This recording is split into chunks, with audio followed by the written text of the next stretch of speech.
house in Baltimore and be around here as we are getting to the end of that. But meantime, the Orioles have played themselves into significance here as we enter Labor Day weekend. And, of course, Seattle, Toronto, New York, and a blistering weekend of hope at Fenway Park.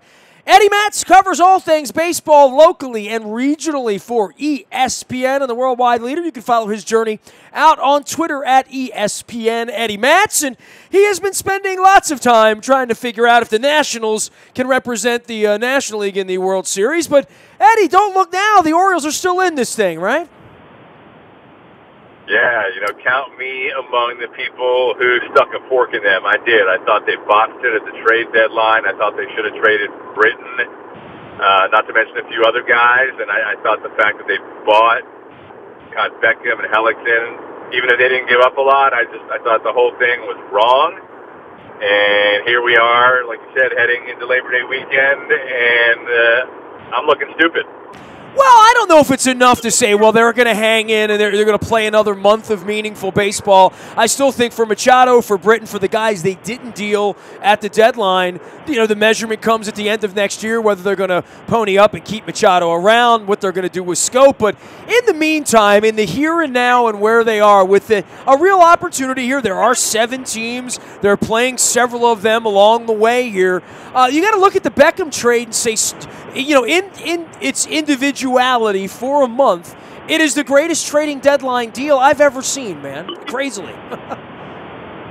Yeah, it always seems like a guy comes to a new team and his first game he does something big and then he stays hot. That always seems to be the case. It's probably not true. We just remember it when it happens, but certainly the case with Beckham. And let me backtrack. At the time of the trading deadline, I said, actually, even if they end up competing and getting in the playoffs this year, I still think it was all the wrong stuff because, as you just alluded to, they have sort of mortgaged to an extent their ability to stay viable long term, regardless of what happens this year. The only thing that would make it right is them winning the World Series, which would shock us all.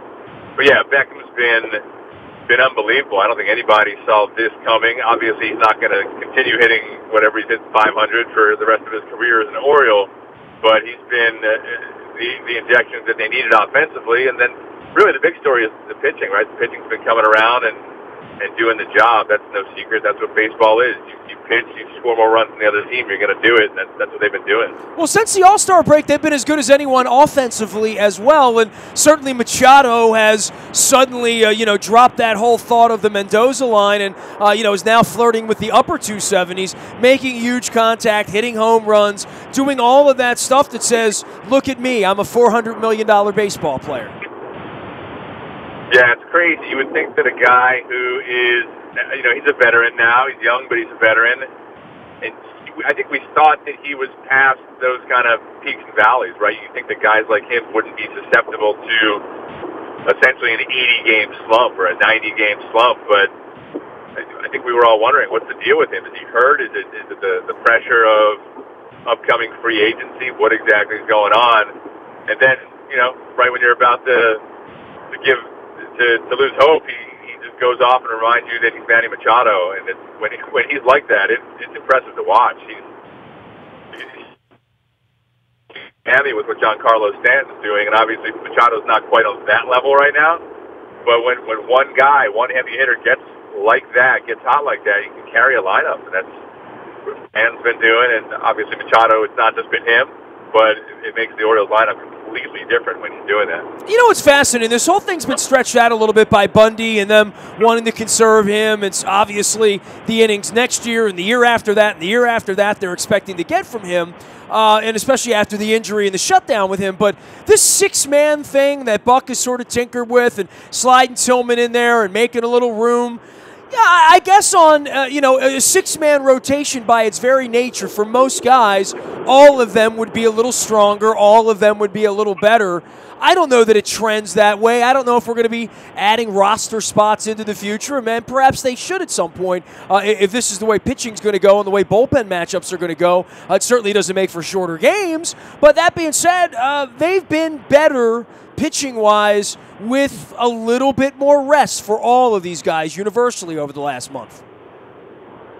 Yeah, I don't think, that's not rocket science. I think your arm's more rested. You're going to have a little bit more giddy up on your fastball. And I think there's a little bit of a routine switch because guys are used to what they're used to. So if you're used to going every 5 days, whether it's shortening up a day or lengthening a day, it treats different guys different ways. But once you get used to that routine switch, you're certainly going to be more rested. It's hard to say, if you go 5-man rotation versus 6-man rotation, the rest that you're getting, and like in the case of Bundy, it seems marginal, right? It's only 20% more rest, and over the course of like the last 6 weeks of the season, how many innings is that going to make a difference, right? And you think, does it really matter? And who knows? Maybe I also think there's part of what's involved there is Tillman's going to be a free agent, and I feel like no one's come out and said this, but I feel like they're doing everything they can to try and give Tillman the opportunity to show people that he can still get the job done so that he can be at least remotely viable on the free agent market. And to their credit, if that's the case, I don't know that it's the case, that's just my theory, but if that's the case, then that's to their credit because he's done a lot for them, even though he's been horrible lately. They owe him a lot. Well, this scratching back to 500 over the weekend would be one thing if it were happening against Oakland or Chicago or Philadelphia. But, to do it against the Red Sox, to do it at Fenway Park, there is a sense, at least for a minute here, at least for a couple of days, at least through this week in Seattle and Toronto, and as the Yankees get in here next week, that they might have a little more giddy up, as you would say. And, hey, I talked about the Royals a couple weeks ago being more veteran, and they've done this before, maybe much more so than Minnesota or Seattle or some of these teams to this version of the Tampa Bay team. But, boy, the Orioles are pretty tested, too. There's plenty of guys that have the badge of playoff performance on this roster, and maybe that does play to their strength over the last month, and certainly how Buck would use a 40-man roster if they had more talent would probably help them over the last month of the year. Yeah, if they had more talent. But, no, it's true. The Orioles have been there before, and you talk to the guys in that clubhouse, they love being counted out, right? Whether it's the beginning of the season, the middle of the season, the end of the season, they seem to enjoy it. They perform better when people doubt them. So that's the position they're in now. But who knows? I mean, that's as impressive as that series was against Boston, and it was. I mean, they just smoked them. Boston did not look good in really any phase of the game. I mean, it looked like a completely different Red Sox team. I don't know how much of that was the Orioles playing well and how much of it was the Red Sox just tanking, but, things can change quickly. You mentioned the Royals. Look at the Royals. They've been a roller coaster the entire year. So on the one hand, they trounced Boston for 3 games. You expect that to have some kind of carryover effect. Seattle comes in. Those games matter. You expect them to take that momentum and run with it, but you just never know. And we've seen that in the past where end of August, beginning of September, you think something's going to happen, not just with the Orioles, but with other teams. And then next thing you know, they're right back in the doldrums. So that's what's great about the 162-game season is you get all these peaks and valleys, and at the end of it, you see where it lies. He is Eddie Matz, ESPN Eddie Matz, out on Twitter. We always enjoy talking some baseball and visiting with him. He spends his time right in the I-95 corridor chasing baseball around here and has spent more time with the Nationals over in the National League. That's a weird case over there, right? Because they really are second place. They're not going to catch the Dodgers. I don't think there's any way the Cubs are going to catch them. It's sort of all settled in before Labor Day. They have a nice cushy lead. Now it's about tinkering, poking, playing, getting them help. I mean, it's a month-long spring training or late summer training for fall training, right? I mean, there's nothing they're going to do that's going to matter much over the next 6 weeks other than just prepare.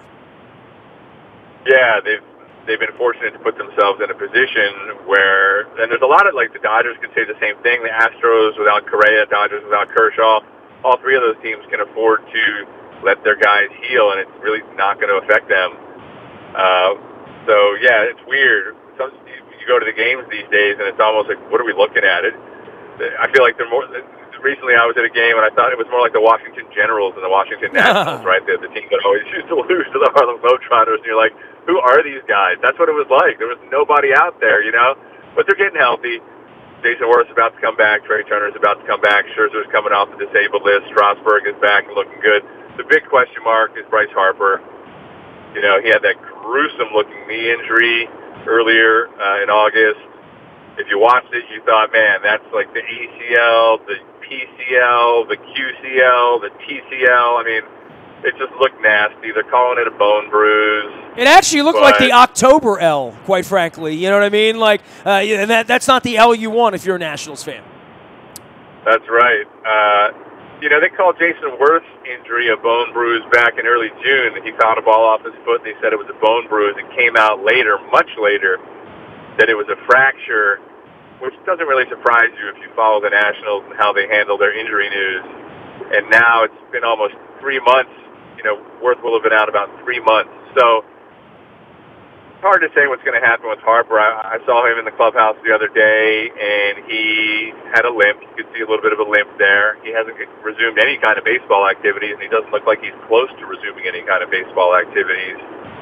So I wouldn't be surprised if he doesn't play again in the regular season, and then you just hope that he's ready for the postseason. I don't know, maybe it becomes like a Kirk Gibson thing all over again, right, where he knocks one out of the park. They're both left-handed. You know, I think it was a neat thing with Kirk Gibson, if my memory serves me correctly. So it's going to be interesting. You know, Harper's a gamer, so I'm sure he's going to do whatever he can to be there for the postseason, but I can't imagine he's going to have a whole lot of at-bats, if any, in the regular season to ramp up. That being said, we're Washington and even Houston are on autopilot, and the Dodgers playing games without their best pitcher. Dude, what the Dodgers are doing is outrageous, right? I mean, it's sort of otherworldly, and they lost a couple of games this weekend. We were almost shocked once they hit 91. Yeah, it is. You know, I was looking at their stats the other day, and obviously we know about Kershaw, and I know Alex Wood's been having a good season, but I think he was 14-1. I'm like, man, didn't realize Alex Wood was 14-1. And look, I know wins and losses are not, like, don't matter the way we used to think they do. But when you see a guy's 14-1, and then you look at his peripheral numbers, which are really good too, you're like, wow, 14-1. And I have a vote for the NL Cy Young this year. That's the award that I'm voting on. They always divvy up the Writers Association, and so that's something I'm attuned to. And you look at his numbers, and like, dang, 14-1. But then you think it's the Dodgers. They've only lost like 30-something games. So, you know, every pitcher's going to have, you know, you got Kershaw like 15-2 and Woods 14-1, and sure, part of the fact that they've only lost 30-something games and they've won close to 100 is because the pitching is good, but it's also because their whole team is good. But yeah, it's amazing to see what they're doing. They come into Washington in the middle of September for a weekend series that should be really interesting. You know, if you're into the whole playoff preview thing, it'll be really interesting to see how that plays out. Eddie Matz is here. He is previewing all things post-Labor Day, and certainly an incredible race for the final wild card in the American League with the Orioles in Tampa and Minnesota and Kansas City, and obviously L.A., Seattle, and Texas, and the Mariners in town. We'll see Toronto this weekend. Eddie, handicap this for me. I mean, who do you really expect to win this thing and why? What exactly are we talking about? These 7 teams. Who's going to be the last wild card that sees the Yankees? American League. So, call me stubborn, but back in February or early March, whenever it was that we had to make our ESPN quote-unquote expert predictions, like I'm an expert, right? I had Seattle in there, and so I got to stick with Seattle. I've been sticking with them the whole way. It's remarkable that, you know, you talk about injuries, and certainly there are some teams that have had a ton of injuries. The Mariners, their pitching staff has been decimated, right? They were without Felix Hernandez, James Paxton. That's the top of their rotation right there. The fact that they've been able to stay in it is remarkable. And they're still there. So I'm going to stick with the Mariners as my final wild card slot, getting that last playoff slot. All right. Well, we're going to keep an eye on it. We'll be watching you as well out at ESPN, Eddie Matz. And, you know, any thoughts here at all about the Yankees sort of fading a little bit or some concern there for them? Yeah, I mean, obviously they're not doing what they did earlier in the season, but this goes back to our conversation earlier about when a Stanton or a Machado gets hot and carries a team. That's what Aaron Judge was in the first half, right? So he's a fraction of what he was earlier in the season, and so the Yankees are a fraction of what they were. Obviously, that's a drastic oversimplification of what's going on. But, yeah, it's a long season. These things happen. They have faded a little bit. I don't think they're going to fade out of the picture, right? I don't expect them to win the World Series, but they'll be there in October. Hey, man, always a pleasure to visit with you. Enjoy the baseball you're chasing this week, and then we'll check in again sometime in September, man. All right, Nestor, take care. Always a pleasure. Eddie Matz from ESPN. He is ESPN Eddie Matz out on Twitter as well, skating between Washington, Baltimore, and Philadelphia, and anywhere they're playing baseball here. And, of course, we got football this weekend. Luke's on the backfields out in Owings Mills. The cuts will come to you first, of course, out on Twitter and our social media, as well as at the WNST Tech Service. Sign up for that. You get it first. It's all brought to you by Coons Ford of Security Boulevard. And, of course, Dennis Colatzos will be here on Thursday, driving you home, getting you ready for the weekend and fake football and Labor Day. Real holiday fake football. How about that? Real baseball, too. So we're going to be home all week watching the Orioles and seeing if they can stay in this thing now that they are in this thing. I'm on Facebook, Twitter, LinkedIn, Snapchat, Instagram, streaming live on our Facebook, as well as our YouTube WNSTV channel. If you're headed over to London as part of the Ravens gig on the 24th, the day before the game on Saturday, we're throwing a huge party over in the Docklands area of East London at the Fox at XL Bar. We're going to be taking the Emirates Air cable car across the River Thames to the O2 Arena. It's going to be a lot of fun. Hope you join us over in London. And as Dan Pompei said earlier this week, make sure you hit the Churchill Museum, too. It's fantastic. I am Nestor. We are WNST.net, AM 1570, and WNST Towson, Baltimore, and we never stop talking Baltimore sports.